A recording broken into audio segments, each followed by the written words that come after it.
नमस्कार प्रिय दर्शकों, हाजिर हूं मैं लेकर कार्यक्रम ज्योतिष जिज्ञासा। इस कार्यक्रम में मैं आपकी जन्म कुंडली से संबंधित प्रश्नों का जवाब देता हूं। तो चलिए बिना विलंब किए कार्यक्रम प्रारंभ करते हैं। कार्यक्रम के प्रारंभ में पहला प्रश्न है मधुसूदन कोइराला जी का। इन्होंने पूछा है सिंह लग्न की कुंडली में लग्न में ही युवा सूर्य के साथ चंद्रमा, मंगल और केतु हैं। केतु 2 डिग्री के हैं, द्वितीय भाव में बुध और शुक्र हैं और पंचम भाव में युवा वक्री शनि है।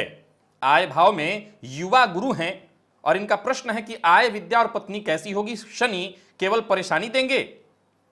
मधुसूदन कोइराला जी, देखा जाए तो सिंह लग्न की कुंडली में आपका कहना है कि लग्न में ही सूर्य बैठे हैं, लग्नेश लग्न में चंद्रमा साथ में है, तो उन्होंने चंद्रमा के प्रभाव को क्षीण कर दिया, कमजोर कर दिया। तो यह अच्छा हुआ क्योंकि व्ययपति चंद्रमा लग्न में बैठकर कहीं ना कहीं धन संचय में तकलीफ ला सकते थे। तो चंद्रमा के प्रभाव को सूर्य ने समाप्त कर दिया अस्त करके। अमावस्या का चंद्रमा। अब यहां देखा जाए तो आय, विद्या, पत्नी, तो सीधी सी बात है लाभपति का जाकर के धन में बैठना महाधनी योग हुआ। और वहीं दाम्पत्य जीवन पर सप्तम भाव पर शनि की दृष्टि का पड़ना अपने ही घर पर, यह भी ठीक ठाक ही हुआ। कोई दिक्कत नहीं, विलंब से ही शादी होगी लेकिन होगी। शनिदेव परेशानी क्यों देंगे? हाँ, विलंब से चीजें कराएंगे लेकिन देंगे, इसमें कहीं कोई संशय नहीं। आय भाव में देव गुरु बृहस्पति भाव नाश करने का काम करेंगे क्योंकि कहीं ना कहीं उन पर जो है राहु की दृष्टि पड़ रही है। तो राहु की दृष्टि होने के कारण धन आगमन में थोड़ी दिक्कत होगी, लेकिन ऐसा नहीं कि धन, क्योंकि महाधनी योग है सो धन आगमन इत्यादि होगा, कहीं दिक्कत नहीं। विवाह में थोड़ी दिक्कत है लेकिन पत्नी आपकी अच्छी है, कहीं कोई दिक्कत नहीं। रंजू मेहरा जी ने पूछा है कर्क लग्न की कुंडली में लग्न का मान 20 अंश, चंद्रमा 23 अंश पर द्वितीय भाव में, मंगल 3 अंश पर पंचम भाव में और गुरु 2 अंश पर एकादश भाव में अकेले वक्री हैं। कुंडली में मुख्य ग्रह कौन सा है तथा कौन सा रत्न धारण करें? कितने रत्ती का? कर्क लग्न की कुंडली में लग्न का मान 20 अंश यानी लग्न बली, चंद्रमा 23 अंश यानी कि कर्क सिंह द्वितीय भाव में, सिंह राशि में हो गया चंद्रमा, मंगल 3 अंश पर पंचम भाव में, ठीक है, कमजोर हुए, और गुरु 2 अंश पर एकादश भाव में, ये भी कमजोर हुए। तो सीधी सी बात है, आपके मुख्य ग्रह की बात करूं तो लग्नपति ही बनेंगे, उन्हीं का रत्न मोती धारण करिए अपने उम्र के हिसाब से, या तो 7.25 या 9.25 के आसपास। मनोज कुमार जी ने पूछा है अगर कोई जातक लग्न कुंडली से मांगलिक हो तथा उसका विवाह किसी दूसरे जातक जो कि चंद्र अथवा सूर्य कुंडली से मांगलिक हो तो दोनों का विवाह किया जा सकता है? जी, किया जा सकता है, परंतु ये देखिए कि दोनों कुंडली का मिलाप कितना है, क्योंकि ये बहुत उचित नहीं होता अगर एक जन्म लग्न से मांगलिक है तो। इसमें भी ये देखिए कि इसमें विशेषकर जो मांगलिक है वो राक्षस गण का तो नहीं है ना, नहीं तो समस्या और गंभीर हो सकती है। तो आप इन चीजों का भी ध्यान रखिए, तभी हामी भरी जा सकती है। अगर कुंडली का मिलाप 27-28 गुण के आसपास चला जा रहा है, संतान की स्थिति और वहीं कहीं ना कहीं दोनों के लग्न का संबंध ठीक बैठ रहा है, गुरु का संबंध ठीक बैठ रहा है, तो आप जरूर विचार कर सकते हैं एक की मंगल शांति करा करके। समीर वर्मा जी ने पूछा है यदि कोई किसी कुंडली के कारक ग्रह 6, 8, 12 भाव में हो तो उनका रत्न धारण नहीं करना चाहिए। इसी तरह यदि किसी कुंडली के अकारक ग्रह केंद्र त्रिकोण में हो तो उनका रत्न धारण नहीं कर सकते। देखिए, जब भी ग्रह 6वें, 8वें, 12वें में जाकर के बैठते हैं और वो कारक ग्रह भी हैं और 6वें, 8वें में बैठे हैं तो कहीं ना कहीं उनके कारकत्व में कमी आ जाती है। किसी विशेष परिस्थिति में जैसे शनि इत्यादि की बात हो तो बात अलग है, या लग्ने से ही षष्ठेश या अष्टमेश बन रहे हैं तो वो बात अलग है, लेकिन आम परिस्थितियों में न पहनना ज्यादा उचित है। उस अवस्था में उनसे संबंधित देवता की आराधना करना ज्यादा बढ़िया होगा। तो मैं रत्न की जगह वहां पर कहूंगा देवता की आराधना करिए, वो ज्यादा फायदा करेगा। रचना शुक्ला जी ने पूछा है सिंह लग्न और सिंह राशि, गुरु चतुर्थ भाव में 7 डिग्री के साथ और एकादश भाव में सूर्य 26 डिग्री के साथ, मंगल 15 और राहु 0.5 यानी 0 अंश के साथ, तो गुरु का रत्न धारण कर सकते हैं या मंगल का? सिंह लग्न और सिंह राशि में गुरु चतुर्थ भाव में 7 अंश के साथ और एकादश भाव में सूर्य बैठे हैं 26 अंश के साथ और मंगल भी वहीं पर हैं, तो मिथुन, कर्क, सिंह, मिथुन राशि वहां पर हो जाएगी। जी, गुरु का ही रत्न धारण कर लीजिए। गुरु का रत्न धारण करना, हालांकि यहां तात्कालिक मित्रता में मित्र नहीं है, षडाष्टक की स्थिति बनी हुई है, पर फिर भी अगर आपको रत्न धारण करना है गुरु का रत्न धारण करिए। प्रवीण कुमार जी ने पूछा है कर्क लग्न में लग्न मृत और लग्न में सूर्य मंगल,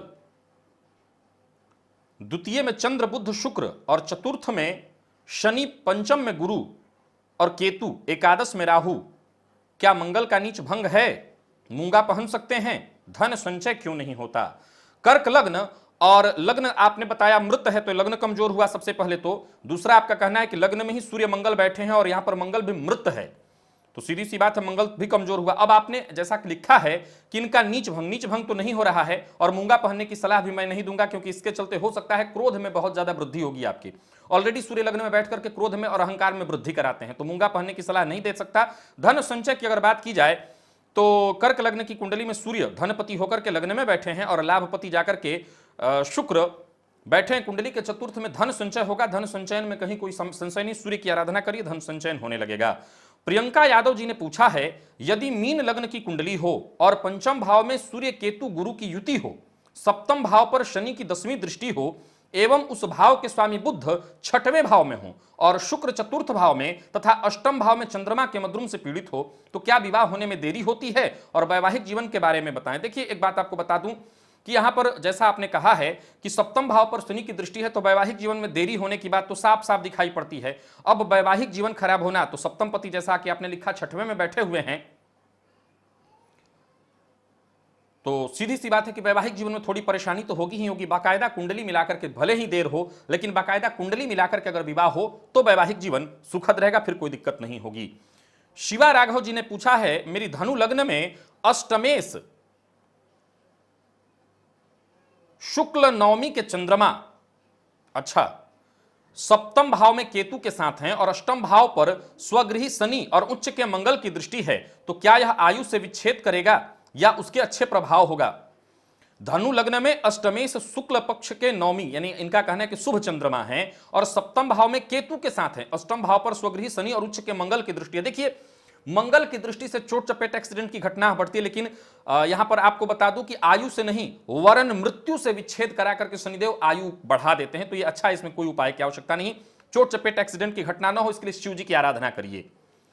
आयुष भट्ट जी ने पूछा है, तुला लग्न में धनु राशि में बुधादित्य योग है, तुला लग्न में धनु राशि में बुधादित्य योग है, लग्न में गुरु षडबल में बली हैं, दशम में शनि हैं, तो उच्च शिक्षा कैसी होगी?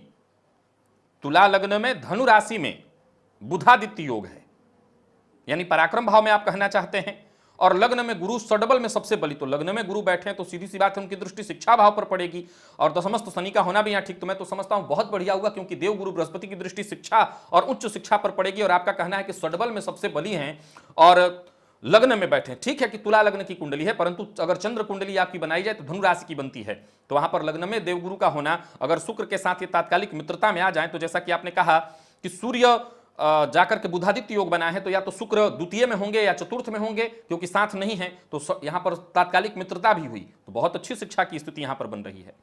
मनोज कुमार सिंह जी ने पूछा है, मिथुन लग्न एवं राशि के, मिथुन लग्न एवं राशि, इसका मतलब आपका दोनों एक ही है, अष्टम भाव में सूर्य 10 अंश, बुध 14 अंश और मंगल 29 अंश की युति है, जिस पर 12वें भाव में बैठे वक्री गुरु 14 अंश की दृष्टि है, तो क्या जातक आजीवन परेशान रहेगा?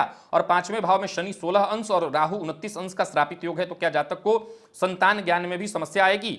मिथुन लग्न एवं राशि के अष्टम भाव में सूर्य 10 अंश, बुध 14 अंश और मंगल 29 अंश की युति है, जिस पर 12वें भाव में बैठे वक्री गुरु 14 अंश की दृष्टि है। देखिए, लग्नपति अष्टम में बैठे हैं तो कहीं ना कहीं अवयोग हुआ, यहां संघर्ष की स्थिति तो साफ साफ दिखाई पड़ती है। अब यहां यह बात तय है कि जातक को जीविकोपार्जन में थोड़ी परेशानी आती है। दूसरा, यहां पर तीसरे के मालिक सूर्य जाकर के अष्टम में बैठे हैं, तो विपरीत योग भी है अगर जातक संघर्ष करे, लेकिन चूंकि अब लग्नपति ही अष्टम में हो गए हैं तो संघर्ष से ही सफलता मिल पाएगी। पंचम भाव में 16 अंश पर शनि और राहु 29 अंश पर, तो श्रापित योग की जो बात आप कह रहे हैं, कहीं ना कहीं शिक्षा में थोड़ी परेशानी अवश्य उत्पन्न होगी, क्योंकि लग्नपति जब भी 6वें 8वें 12वें होते हैं तो ये संघर्ष की स्थिति उत्पन्न कर देते हैं। आशीष मोहन वाजपेयी जी ने पूछा है, सिंह लग्न है और कन्या राशि, पंचम भाव में मंगल मृत अवस्था में है। सिंह लग्न है और कन्या राशि, पंचम भाव में मंगल मृत अवस्था में एवं बकरी हैं और चलित में षष्ठम का फल दे रहे हैं, वर्गोत्तमी भी हैं, तो कन्या राशि होने पर भी मूंगा पहन सकते हैं। मंगल पर सूर्य बुध और राहु की नवमी दृष्टि है। वैसे तो आपका सूर्य षष्ठम से भी कोई नुकसान नहीं करता, क्योंकि कारक होता है, और अगर आप मंगल का रत्न मूंगा धारण करना चाहते हैं तो बिल्कुल कर सकते हैं, मुझे कोई दिक्कत नहीं दिखाई पड़ती है, परंतु ऋण की स्थितियों का ख्याल रखिएगा, आजीवन किसी को ऋण कभी मत दीजिएगा। अंकुल मोहन अंबस्ट जी ने पूछा है, मेरी कुंडली में तीनों गज केसरी योग बन रहा है, कन्या लग्न की कुंडली है, बुध और शुक्र द्वितीय भाव में है, अष्टम भाव में चंद्र और गुरु हैं, क्या मेरा सिविल सेवा परीक्षा में हो सकता है? और शुक्र 5 अंश पर है, तो ओपल पहन सकता हूं? हाँ, तो किस उंगली में? तो कन्या लग्न की कुंडली है, यहां पर सर्वाधिक योग कारक शुक्र होते हैं और शुक्र आपका कहना है कि तुला राशि में द्वितीय भाव में खुद की राशि में बैठे हैं, तो निसंदेह आप पहन सकते हैं गज केसरी योग। देखिए सूर्य की स्थिति को देखिए, कैसी स्थिति में सूर्य हैं। आजीविका कारक शनिदेव की स्थिति को देखिए, और दोनों की स्थिति अगर ठीक है, निसंदेह हो सकता है गजकेसरी योग सहयोगी हो जाता है। रही बात आपके उपल धारण करने की, तो मैं सलाह दूंगा कि मध्यमा उंगली में धारण करेगा, उपल या शुक्र का जो भी रत्न मध्यमा में धारण करिए। संजय शर्मा जी ने पूछा है वृषभ लग्न मेष राशि, लग्नेश राशिस एवं गुरु की युति द्वितीय भाव में क्या परिणाम देगी? वृषभ लग्न मेष राशि, बढ़िया है, लग्नेश राशिस एवं गुरु, तो वृषभ लग्न और मेष राशि यानी कि 12वें के स्वामी भी चले गए हैं कुंडली के द्वितीय भाव में, और लग्नपति भी आपका कहना है कि द्वितीय भाव में बैठे हैं, और धन कारक भी देवगुरु। यहां बहुत अच्छी स्थिति है आपकी कुंडली में, धन आगमन और धन संचयन हो सकता है, धन निकलेगा भी क्योंकि यहां व्ययपति भी जाकर के बैठे हैं, लेकिन कोई फर्क नहीं पड़ता, धनागमन और धन संचयन भी है, धन निकलता रहेगा। बस इतना प्रयत्न करिए कि धन को सही दिशा और सही जगह पर लगाइए, कोई चिंता नहीं। इला श्रीवास्तव जी ने पूछा है तुला लग्न की कुंडली में मंगल 4 डिग्री गुरु 19 डिग्री के साथ पंचम भाव में युति बनाए हैं, इसका क्या प्रभाव होगा? विवाह में देरी हो रही है। तुला लग्न की कुंडली में मंगल 4 डिग्री 19 अंश के साथ पंचम भाव में, अच्छा 4 डिग्री और गुरु 19 के साथ पंचम भाव में युति बनाए हुए हैं, इसका क्या प्रभाव होगा? अब देखा जाए तो सप्तम पति जाकर के पंचम में बैठे हैं और गुरु के साथ बैठे हैं, विवाह में देरी हो रही है। मुझे ऐसा लगता है कि आप विवाह की स्थितियों को और समझते हुए व्रत इत्यादि करिए, गुरु का व्रत करिए, क्योंकि आपकी कुंडली के हिसाब से सप्तम पति पंचम में बैठे हैं। यहां अगर बात संतान की होती तो मैं दूसरा विचार करता, विवाह में देरी के लिए और भी कुछ कारण होगा, सप्तम भाव पर पापग्रह की दृष्टि अथवा गुरु पर पापग्रह की दृष्टि पड़ रही होगी, इसके चलते विवाह में विलंब हो रहा है। शनिदेव कहां बैठे इस पर जरा गौर करिए, मुझे नहीं लगता है कि यहां ऐसी कोई समस्या है, आप गुरु का व्रत करिए, मुझे नहीं लगता है कोई दिक्कत होगी। हेमलता नागर जी ने पूछा है वृश्चिक लग्न की कुंडली में अष्टम भाव में चंद्र मंगल की युति हो और उस पर गुरु की सप्तम दृष्टि हो, इसका क्या लाभ मिलेगा? तो वृश्चिक लग्न की कुंडली में अष्टम भाव में चंद्र मंगल की युति, तो लग्नपति का जाकर के कुंडली के अष्टम भाव में बैठना। अब यहां देखिए कि इस लग्न में मंगल कहीं ना कहीं जाकर के अष्टम में बैठे हैं और चंद्रमा और गुरु के साथ युति बनाए हैं। अब एक सामान्य शब्द यह होता है कि अवयोग तो यहां तब भी माना जाएगा जो थोड़ा संघर्ष कराएगा, लेकिन देवगुरु बृहस्पति की दृष्टि जो पड़ रही है वो बहुत हद तक अच्छा है और इससे संघर्ष में थोड़ी राहत मिलेगी। मैं फिर से दोहरा रहा हूं, संघर्ष में थोड़ी राहत मिलेगी और गुरु मंगल का आमने सामने का संबंध, गुरु चंद्रमा का आमने सामने का संबंध, गुरु चांदनी योग, गुरु मंगल योग, ये बहुत अच्छे योग बन रहे हैं, निसंदेह अष्टम से बन रहे हैं, मारक भाव से बन रहे हैं। बहुत एकदम से नहीं कहूंगा कि जबरदस्त योग है, लेकिन यह जरूर कहूंगा कि धन आगमन इत्यादि की स्तुति संघर्ष के बाद ही सही सफलता मिलती रहेगी। प्रदीप चौहान जी ने पूछा है धनु लग्न में गुरु सूर्य राहु की युति सुख भाव में, केतु के अलावा और किसी ग्रह की दृष्टि नहीं है, तीनों ही ग्रह वृद्ध अवस्था में हैं, क्या पुखराज पहन सकती हूं? प्रदीप चौहान पहन सकती हूं, अच्छा हो सकता है। देखिए धनु लग्न में गुरु सूर्य राहु की युति सुख भाव में, तो मीन राशि में हुआ और आपने पूछा कि तीनों ग्रह पुखराज आप पहनना चाहती हैं, निसंदेह आप पुखराज पहनिए, कोई दिक्कत नहीं। गुरु स्वराशि के हंस योग बना रहे हैं, सो आप पुखराज पहन लीजिए, कोई दिक्कत नहीं है। राजेश जी ने पूछा है मेरे पुत्र की कुंडली में सभी ग्रह समभाव में हैं, मेष लग्न की कुंडली है जिसमें क्रमशः केतु द्वितीय में, चंद्रमा और मंगल चतुर्थ में, गुरु षष्ठम में, बुध सूर्य राहु अष्टम में तथा शनि व शुक्र दशम भाव में, मंगल नीच राशि में है, क्या यह समुद्र योग बनेगा? देखिए मैं आपको बता दूं कि समुद्र योग में प्रत्येक एक एक भाव को छोड़ करके तब ग्रहों को बैठना था। यहां कई ग्रह युति के साथ हैं, एक एक भाव को छोड़ छोड़ करके ग्रह, राहु केतु की गणना नहीं थी, बाकी के प्रत्येक भाव में एक एक ग्रह का बैठना था, कोई बात नहीं है। राविका ग्रेवाल जी ने पूछा है मकर लग्न धनु राशि, सेकंड हाउस में मंगल 27 डिग्री, गुरु 10 डिग्री, सूर्य 9 डिग्री, बुध 9 डिग्री, बुध 9 डिग्री और केतु 17 डिग्री, तो क्या मुझे पन्ना धारण करना चाहिए? मकर लग्न धनु राशि, तो मकर लग्न हुआ और द्वितीय भाव में आपका कहना है, तो मकर कुंभ में बैठे हैं ये सारे ग्रह। आप कह रही हैं बुध 9 अंश पर है, 12 से थोड़ा कम ही है और इस लग्न के सर्वाधिक कारक ग्रह भी हैं। मैं आपको बता दूं कि बिल्कुल आप पहन सकती हैं, कोई दिक्कत नहीं है, पन्ना पहनने से कहीं कोई समस्या नहीं दिखाई पड़ रही है मुझे। अनंत शुक्ला जी ने पूछा है कर्क लग्न में गुरु 10 अंश 21 कला के साथ केतु के साथ सप्तम में, चंद्र और शनि राहु अष्टम में, सूर्य नवम भाव में, बुध शुक्र एकादश भाव में मंगल हैं, तो कृपया कर बताने की कृपा करें कि धर्म और आत्म साक्षात्कार के लिए कैसा रहेगा एवं मान सम्मान प्रतिष्ठा के लिए कैसा होगा। कर्क लग्न में गुरु 10 अंश पर तो उच्च के हुए और बड़ी अच्छी स्थिति में हुए। केतु के साथ होने से केतु 5 गुना बल अधिक कर देंगे। सप्तम में चंद्र शनि, यहां गजकेसरी योग भी हुआ और शनिदेव बार बार बाधा उत्पन्न करेंगे। कमाल है कि आपकी कुंडली के व्यक्तित्व में तो बहुत जबरदस्त स्थिति उत्पन्न हुई। अब धर्म भाव की तरफ चलिए। राहु अष्टम में, सूर्य नवम में, तो यहां नवम में जो सूर्य हुए धर्म भाव में, ये बहुत अच्छी स्थिति यहां पर आपकी कुंडली में बन गई। धर्म भाव में सूर्य का होना, मुझे ऐसा लगता है कि आत्म साक्षात्कार ज्योतिषीय दृष्टिकोण से देखें तो कुछ रास्ते बने हुए हैं, लेकिन शनिदेव की जो दृष्टि पड़ रही है ये कहीं ना कहीं बार बार भ्रम उत्पन्न करा देंगे। हालांकि शनिदेव का सप्तम में बैठना, और वो भी सप्तम में चंद्र शनि। अच्छा, यहां पर आपने गलत सवाल लिखा है कि कर्क लग्न में गुरु 10 अंश 21 कला के साथ, केतु के साथ, तो केतु के साथ जब लग्न में गुरु होंगे तो राहु के साथ यहां शनि हो जाएंगे ना। यहां सवाल आपने देखिए गलत लिखा है। केतु के साथ सप्तम में चंद्र शनि राहु।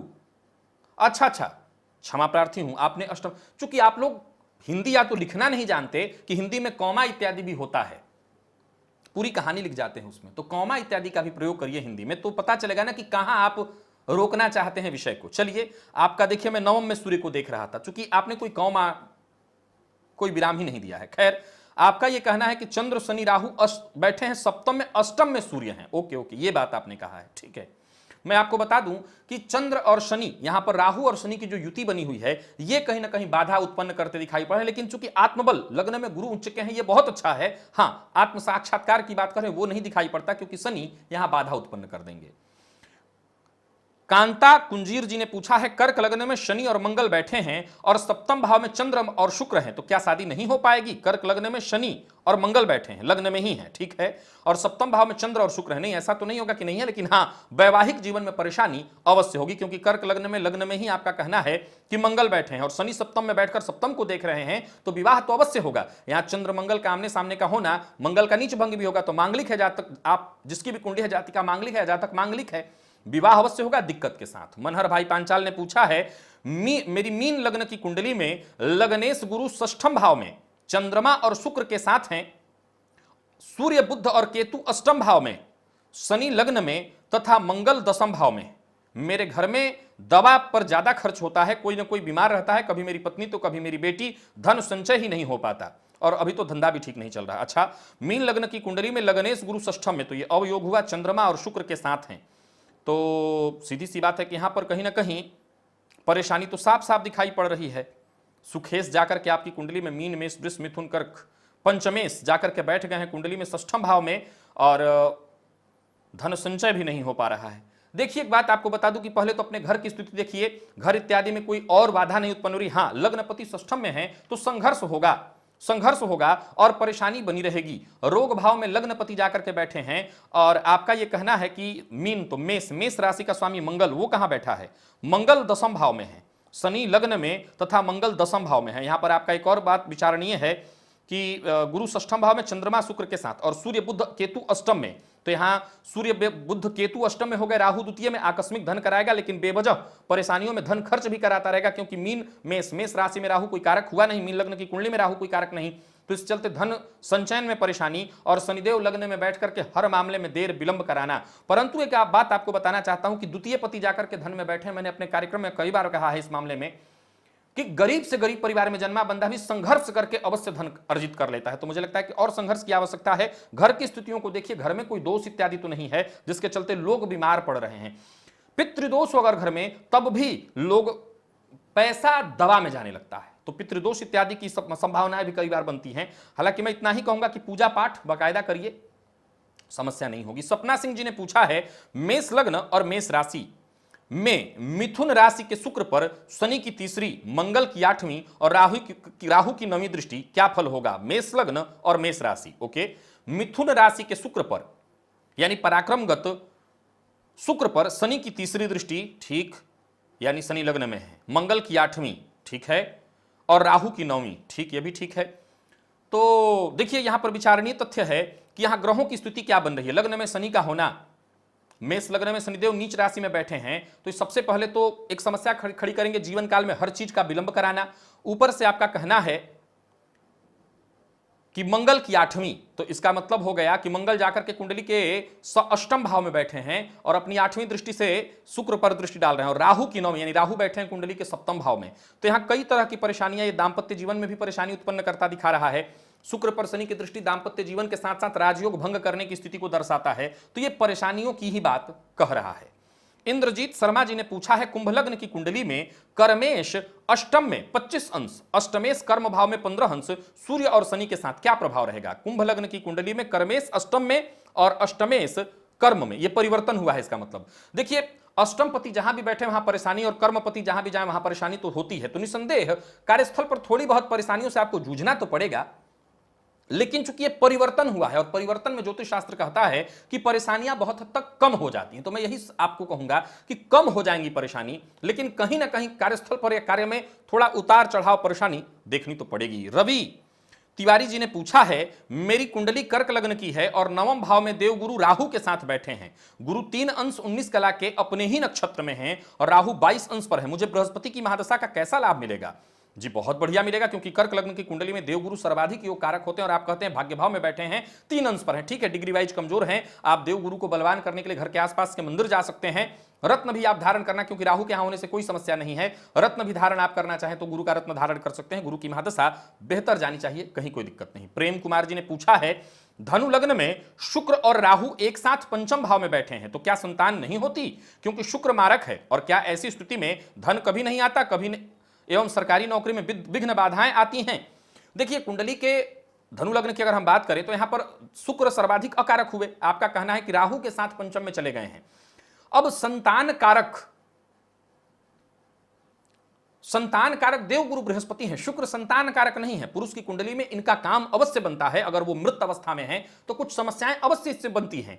लेकिन आपने ये मुझे नहीं बताया कि वो मृत है कि नहीं है, परंतु ये कहना कि संतान नहीं होगी, हाँ, 6वें 8वें 12वें भाव के स्वामी जहां बैठेंगे उस भाव में परेशानी खड़ा करेंगे। तो षष्ठम पति जाकर के अगर बैठे हैं पंचम में, हाँ, षष्ठम पति मारक भाव के स्वामी जाकर के जब सब पंचम में बैठेंगे तो संतानोत्पत्ति में बाधा स्वाभाविक दिखाई पड़ती है, और कहीं ना कहीं कार्यस्थल पर भी उतार चढ़ाव की स्थिति बनेगी। लेकिन यह कहना कि संतति नहीं होगी, इसके लिए गुरु की स्थिति को देखिए। गुरु अगर ठीक है तो यह नहीं कहा जा सकता संतति नहीं होगी। अमित भंडारी जी ने पूछा है, तुला लग्न की कुंडली में शनि द्वितीय भाव में 3 डिग्री में बैठे हैं, किंतु चलित कुंडली में लग्न में दिखाई दे रहे हैं, एवं शनि मंगल की तात्कालिक शत्रुता हो, तो क्या नीलम धारण करना चाहिए? तुला लग्न की कुंडली में शनि द्वितीय भाव में यानी वृश्चिक राशि में 3 डिग्री में बैठे हैं, किंतु चलित कुंडली में लग्न में दिखाई दे रहे हैं, यानी उच्च राशि में, उच्च राशि का फल दे रहे हैं, और शनि मंगल की तात्कालिक शत्रुता हो। ठीक है, देखिए, मुझे ऐसा लगता है कि नीलम धारण करने में कोई दिक्कत नहीं है। और एक बात ध्यान रखिएगा कि पहले एक बार नीली धारण करिए और धारण करके देखिए कि आपकी वाणी, क्योंकि ऑलरेडी आपकी वाणी कहीं ना कहीं थोड़ी कड़वी होगी, अब ये धारण करने से आपकी वाणी पर, नीली धारण करने से आपकी वाणी पर विशेष असर पड़ने लगता है, आप बहुत कड़वा बोलने लगते हैं, तब तो बिल्कुल मत पहनिए। काम और ज्यादा विलंबित होने लगता है तब तो बिल्कुल मत पहनिएगा आप नीलम। लेकिन अगर काम चल जाता है तो पहन लीजिए, फिर आप नीलम पहन सकते हैं। सुजीत मेहरा जी ने पूछा है, धनु लग्न की कुंडली में धनेश भाग्येश तथा लाभेश एक साथ द्वादश भाव में हो और चतुर्थ भाव से राहु और गुरु की नवम दृष्टि द्वादश भाव पर हो, तो कैसा फल होगा? धनु लग्न की कुंडली में धनेश भाग्येश तथा लाभेश, धनेश का 12वें में जाके बैठना ठीक नहीं है, और लाभेश भी 12वें में बैठे हैं, ये तो धन संचय ही नहीं होने देगा। भले गुरु की दृष्टि पड़ रही हो, गुरु बचाने का काम करेंगे, लेकिन 100% नहीं बचा पाएंगे, तो ये तो बड़ी समस्या है। क्योंकि भाग्येश भी जाकर के बैठे हैं 12वें में, मैंने बताया था कोई काम बीच में मत छोड़िए, और धन संचयन को लेकर के बहुत समस्या उत्पन्न होगी। सौरभ सैनी जी ने पूछा है, वृश्चिक लग्न की कुंडली में शनि दूसरे भाव में, राहु तीसरे भाव में, चंद्रमा चौथे भाव में, मंगल 7वें में, गुरु उच्च के केतु के साथ 9वें भाव में, और सूर्य स्वराशि में, बुध और शुक्र के साथ 10वें में, शुक्र चलित चक्र में 9वें में है, और षडबल में सूर्य सबसे बलवान है। कौन सा रत्न धारण करना चाहिए? वृश्चिक लग्न की कुंडली में शनि दूसरे भाव में, राहु तीसरे में, चंद्रमा चौथे में, मंगल 7वें में, और गुरु उच्च के केतु के साथ 9वें भाव में। सीधी सी बात है, गुरु का रत्न धारण करिए, क्योंकि यहां पर सूर्य बलि हो, अगर सडबल में बलि भी होते हैं तब भी ये जल तत्वीय लग्न है, आपको गुरु को बल देना चाहिए। गुरु को बल देकर के आपको लाभ मिल जाएगा। यहां गुरु सर्वाधिक कारक बनते हैं सूर्य से ज्यादा, तो गुरु को बल दीजिए। सोनू कुमार जी ने पूछा है, तुला लग्न मिथुन राशि, दूसरे भाव में मंगल बृहस्पति शुक्र की युति है और पंचम भाव में वक्री शनिदेव हैं, क्या मैं व्यापार में सफलता प्राप्त कर सकता हूं या फिर नौकरी करूं? किस क्षेत्र में सफलता प्राप्त होगी? तुला लग्न मिथुन राशि, दूसरे भाव में मंगल बृहस्पति और शुक्र की युति है। तो तुला लग्न और वृश्चिक मिथुन राशि, तो लग्न तुला लग्न और दूसरे भाव में, यानी कि वृश्चिक राशि में आपका कहना है कि मंगल और बृहस्पति शुक्र की युति है। मैं आपको सलाह दूंगा अभी आप नौकरी में ही बने रहिए, व्यापार में जाना उचित नहीं दिखाई पड़ता है, क्योंकि वक्री शनिदेव पंचम भाव में बैठ करके द्वितीय भावगत सभी ग्रहों पर दृष्टि डाल रहे हैं। तो मैं अभी आपको सलाह दूंगा, क्योंकि उनकी दृष्टि व्यापार पर भी होगी, उचित हो कि आप नौकरी में ही रहिए। नौकरी करते हुए अगर व्यापार करना चाहें कोई दिक्कत नहीं। और वाजपेयी सुधीर जी ने पूछा है, कन्या लग्न में लग्नेश व्यय भाव में शनि के साथ तथा लग्न में सूर्य राहु के साथ हो तो क्या जातक का विवाह होगा? सूर्य 5 डिग्री, राहु 3 डिग्री। कन्या लग्न में लग्नेश व्यय भाव में शनि के साथ तथा लग्न में सूर्य राहु के साथ हो तो क्या जातक का विवाह होगा? सीधी सी बात है कि अगर कुंडली में गुरु की स्थिति ठीक ठाक दिखाई पड़ रही है तो विवाह में परेशानी आ सकती है, लेकिन विवाह तो अवश्य होगा। लग्नेश चूंकि व्यय भाव में बैठे हैं तो ये अवयोग हुआ, अवयोग होने के कारण जीवन काल में संघर्ष होगा, लेकिन विवाह होने में गुरु की स्थिति को देखिए, गुरु अगर ठीक ठाक स्थिति में है आपकी कुंडली में, निसंदेह विवाह होगा। वैवाहिक जीवन में थोड़ी परेशानी अवश्य रहेगी। तो प्रिय दर्शकों, इतने ही प्रश्नों को लेकर के आज मैं आप सबके सम्मुख उपस्थित हुआ था। जाते जाते कहना चाहूंगा, जिन लोगों का प्रश्न आज लिया गया, अगले सप्ताह जिनका नहीं प्रश्न लिया गया वो पुनः लिखें।